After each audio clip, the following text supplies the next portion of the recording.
현재 시트에는 엑셀의 표 기능을 이용해서 작성된 표가 이렇게 4개가 있습니다. 모든 표의 제목 부분을 노란 배경색의 굵은 글씨로 표시하는 VBA 코드를 작성하도록 명령을 내려보겠습니다.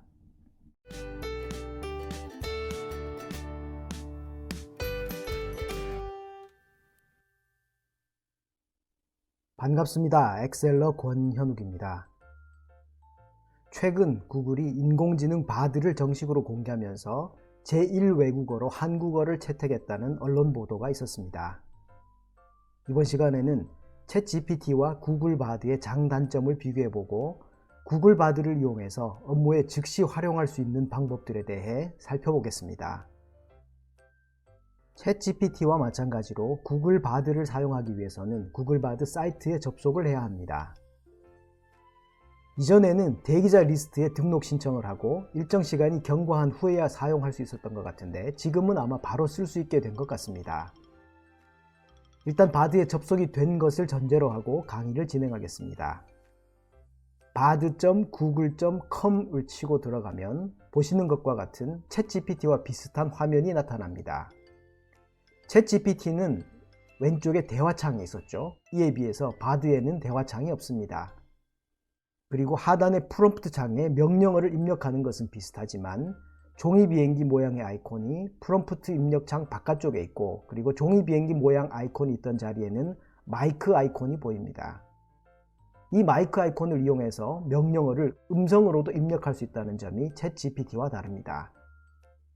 왼쪽 하단에 있는 어두운 테마 사용을 클릭해서 다크 모드로 변환할 수도 있습니다.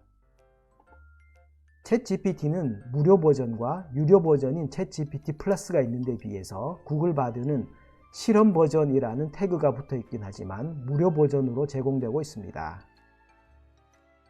구글 바드를 이용해서 엑셀의 기본적인 수식을 작성하는 방법부터 알아보도록 하겠습니다. 구글 바드의 프롬프트 창에 명령어를 입력하겠습니다. 가격 테이블에서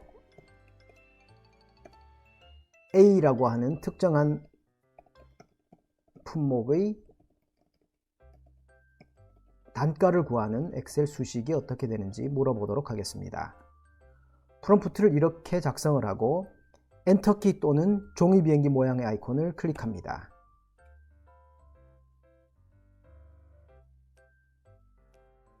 결과가 표시되었습니다. 챗GPT에 비해서 결과가 표시되는 속도가 훨씬 빠른 것 같고 답변 도중 끊기는 경우가 거의 없었습니다. 답변 내용 중에서 다른 답안 보기라는 이 부분을 클릭하면 여러가지 답안이 함께 표시되면서 적절한 답안을 골라서 쓸 수 있습니다. 그리고 챗GPT는 만들어진 결과가 마음에 들지 않으면 입력했던 프롬프트를 복사한 다음에 수정하거나 아니면 아예 다시 작성을 했어야 했죠. 그렇지만 바드는 연필 모양의 이 아이콘을 클릭하고 질문 내용을 수정해서 다시 질문할 수 있습니다.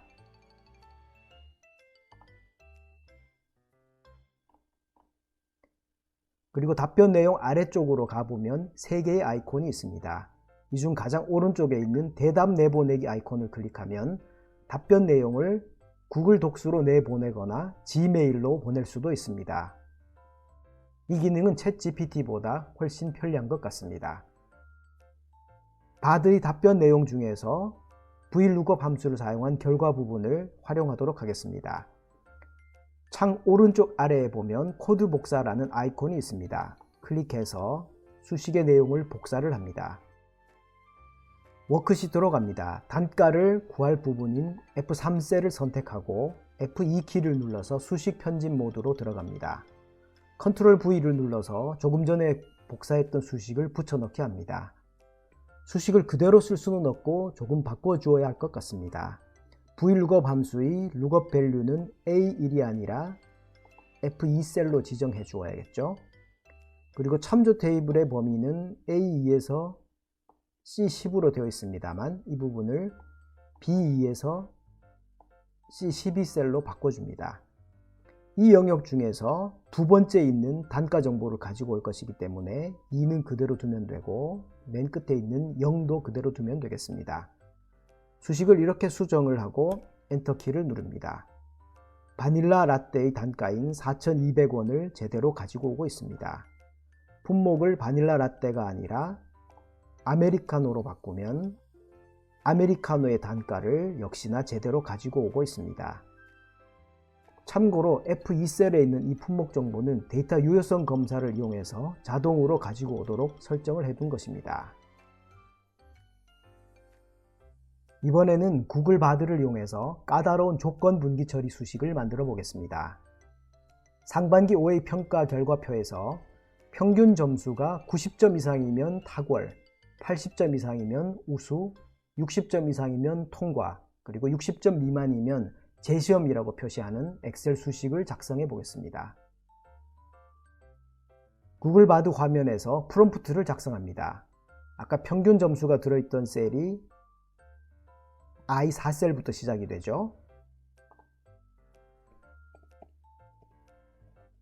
I4셀에 숫자가 있습니다. 이 숫자 값이 90 이상이면 탁월, 80 이상이면 우수, 60 이상이면 통과, 그리고 마지막으로 60점 미만이면 재시험이라고 표시를 하기로 했죠. 재시험이라고 표시하는 엑셀 수식을 작성해 달라고 명령을 내리겠습니다. 프롬프트를 작성하고 종이 비행기 모양의 아이콘을 클릭합니다. 챗GPT보다 훨씬 빠른 것 같죠? 하지만 한 가지 단점이 눈에 띕니다. 챗GPT는 이런 식의 프롬프트를 작성했을 때 Excellent, Good, Pass, Fail이 아니라 지정한 대로 탁월, 우수, 재시험이라고 제대로 잘 표시를 했는데 구글 바드는 영문으로 표시를 해주고 있네요. 코드 스니펫 창 오른쪽 아래에 있는 코드 복사 아이콘을 클릭해서 수식을 복사합니다. 참고로 스니펫이라는 것은 작은 코드 조각이나 코드 덩어리를 말합니다. 워크시트로 갑니다. 수식을 입력할 J4셀을 선택하고 F2키를 눌러서 수식 편집 모드로 들어갑니다.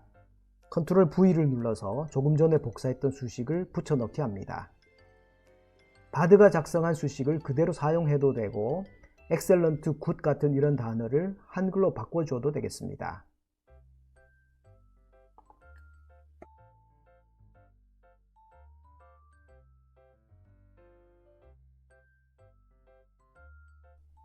수식의 주소에서도 이 부분을 I1이 아니라 I4로 바꿔줍니다.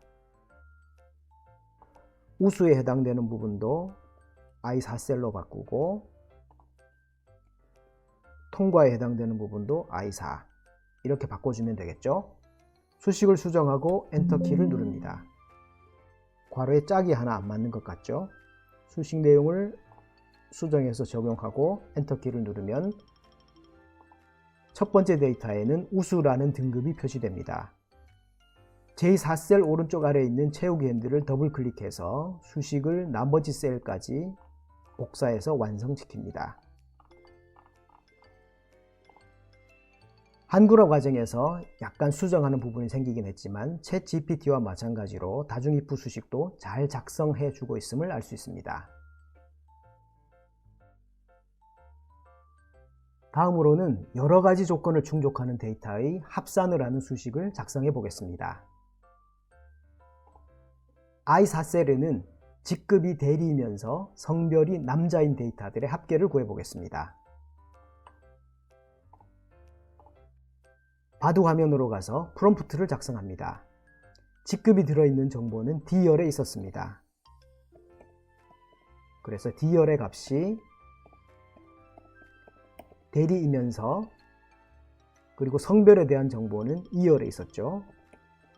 E열의 값이 남자, 남이면 그에 해당되는 F셀에 있는 값을 모두 더하는 엑셀 수식을 작성해 달라고 명령을 내리겠습니다. 프롬프트를 작성하고 엔터 또는 종이 비행기 모양 아이콘을 클릭합니다. 결과가 표시되었습니다만 수식의 내용을 보니까 조금 이상하죠.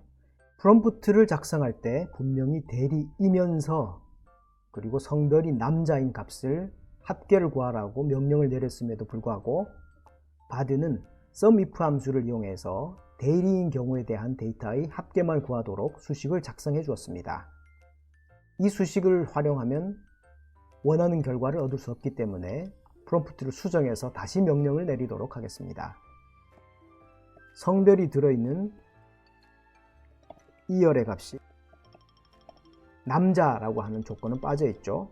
그래서 남이라는 이 조건은 빠져 있다는 것을 바드에게 알려주겠습니다. 명령어를 이렇게 작성하고 엔터키를 눌러 보겠습니다.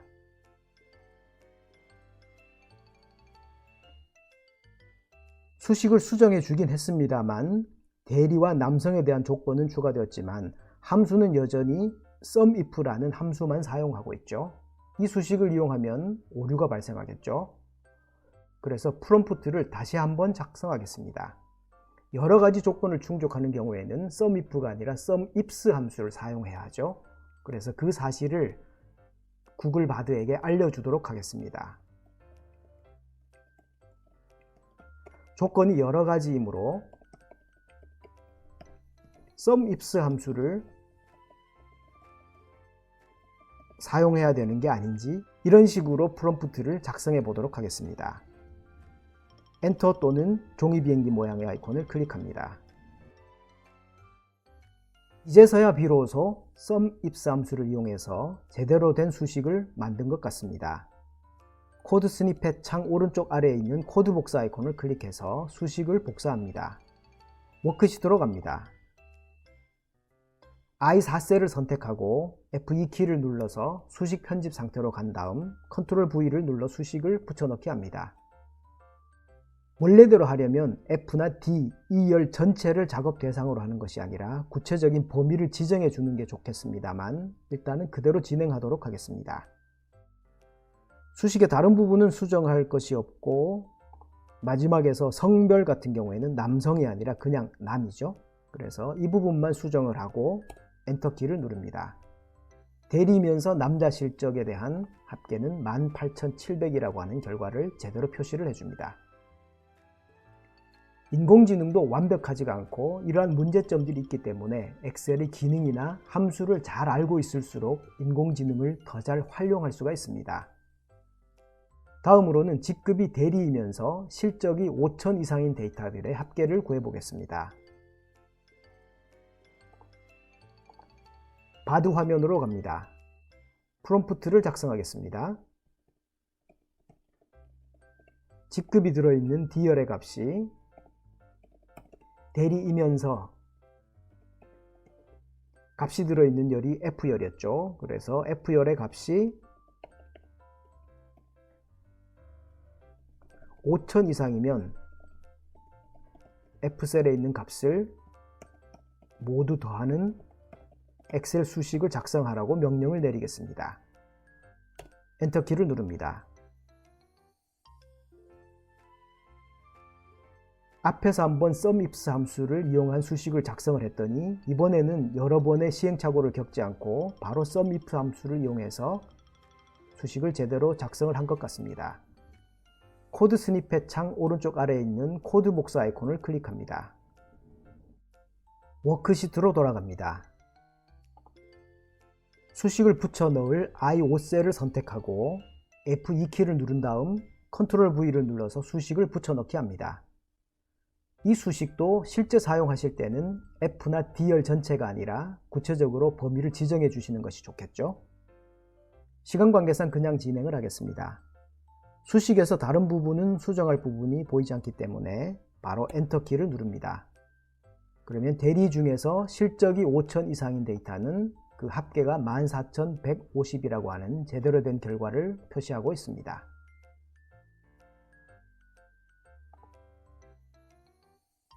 내친 김에 바드로 엑셀 VBA 코딩을 해보도록 하겠습니다. 현재 시트에는 엑셀의 표 기능을 이용해서 작성된 표가 1분기, 2분기, 3분기, 4분기 이렇게 4개가 있습니다. 모든 표의 제목 부분을 노란 배경색의 굵은 글씨로 표시하는 VBA 코드를 작성하도록 명령을 내려보겠습니다. 바드 사이트로 들어갑니다. 엑셀에서 현재 워크시트에 있는 모든 표의 첫 번째 행을 아까 노란 배경색의 굵은 글씨로 서식 지정하기로 했죠. 굵은 글씨로 지정하는 VBA 코드가 어떻게 되는지 물어보도록 하겠습니다.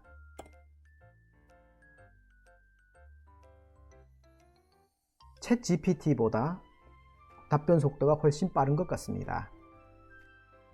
코드 내용을 잠깐 살펴보면 이 부분에서 약간 이상한 부분이 보입니다. 엑셀 표는 테이블즈 개체가 아니라 리스트 오브젝트라는 개체입니다. 그래서 이 코드를 실행하면 오류가 발생하기 때문에 지금 단계에서 프롬프트를 수정해 주도록 하겠습니다. 기존의 프롬프트를 범위로 지정하고 컨트롤 C를 눌러서 복사를 합니다. 프롬프트 창으로 가서 컨트롤 V를 눌러서 붙여넣기 한 다음 이 프롬프트를 수정해 주도록 하죠. 엑셀에서 현재 워크시트에 있는 모든 표라고 한 부분 중에서 이 표라는 것을 리스트 오브젝트로 바꿔주도록 하겠습니다.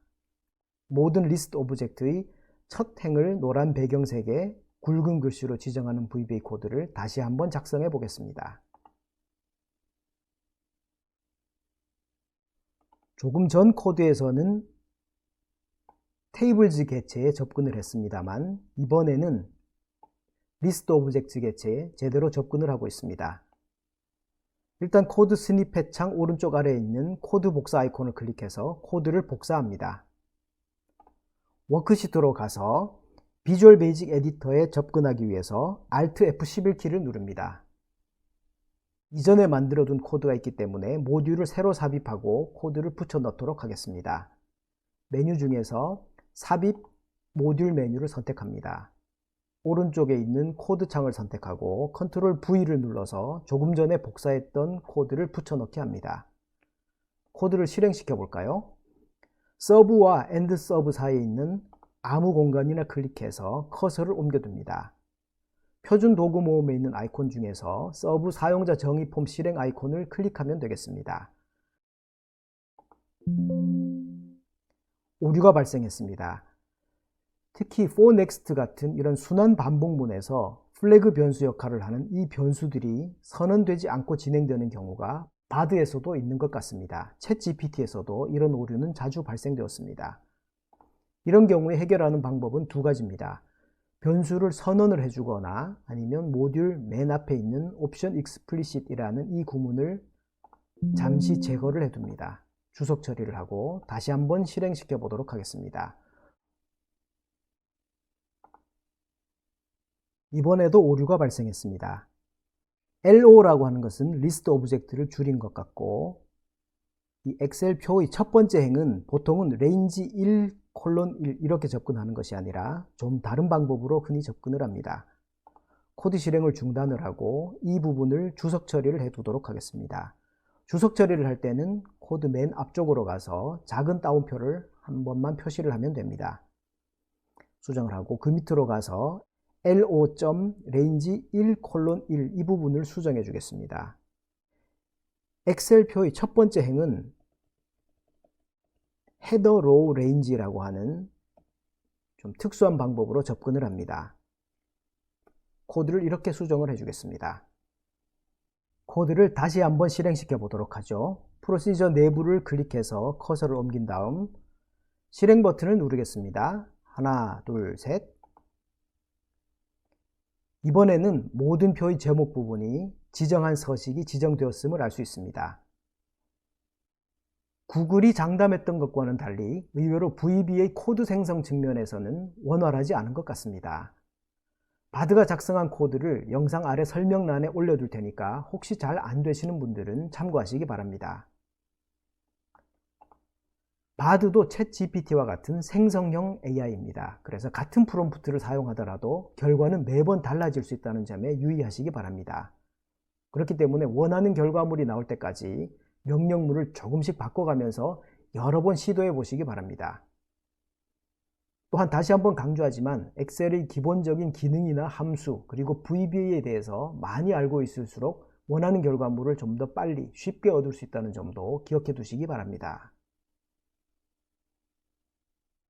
오늘 배운 주요 내용에 대해 정리를 해보겠습니다. 챗 GPT와 같은 생성형 인공지능인 구글의 바드를 이용해서 업무에 즉시 활용할 수 있는 예제들을 몇 가지 살펴보았습니다. 맨 먼저 구글 바드에 접속하는 방법과 챗 GPT와 유사한 점과 차이점에 대해서 소개를 해드렸습니다. 두 번째로는 다양한 엑셀 수식을 바드를 이용해서 작성해 보았습니다. 가격 테이블을 참조하는 수식과 복잡한 조건 분기 처리를 하는 수식, 그리고 여러 가지 조건을 동시에 충족하는 데이터를 합산하는 수식을 만들어 보았습니다. 바드를 이용해서 VBA 코딩하는 방법에 대해서도 살펴보았습니다. 이번 시간에는 현재 워크시트에 있는 모든 엑셀표의 제목 서식을 자동으로 통일하는 코드를 작성해 보았죠. 파이썬이나 C 언어 혹은 자바스크립트 같은 언어는 모르겠습니다만 VBA 코딩에 있어서는 바드보다는 챗 GPT가 말귀를 좀 더 잘 알아듣는 것 같다는 느낌을 받았습니다. 오늘 보신 정보가 도움이 되셨나요? 구독과 알람 설정을 하시면 최신 정보를 가장 빨리 보실 수 있습니다. 그리고 보시면 도움이 될 만한 정보에 링크를 걸어 두었으니까 꼭 한번 보시기 바랍니다. 감사합니다.